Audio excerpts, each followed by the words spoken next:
Ito mga pre, Bajaj City 100, mahina na humatak.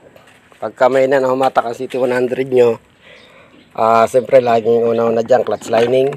Ayan. Clutch sub, ayan, may kanal na.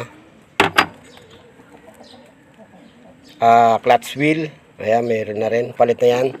Ito lang mga dahilan kung bakit dumudulas na i-cake, tsaka mahina na siya humatak mga pre. Okay, ito lang. Okay pa naman tong kanyang clutch plate. Ayan. Bajaj City 100. Ayan. Tapos ito pa yung isa. Dito mga pre sa ating Honda CB125. Kapag nag-uusok, ang lagi nyo check. Una-una, black. Okay. Black. Gap ng ating piston ring.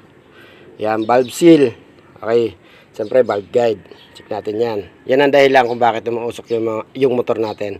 Ang sakit nito, umuusok tapos maingay.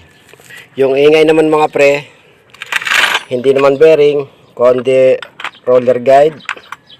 Ayan. Kinain na. Ayan. Dumi ng kuko ko. Ayan o. Tapos, pa yung isa. Talagang pudpud na. Ayan.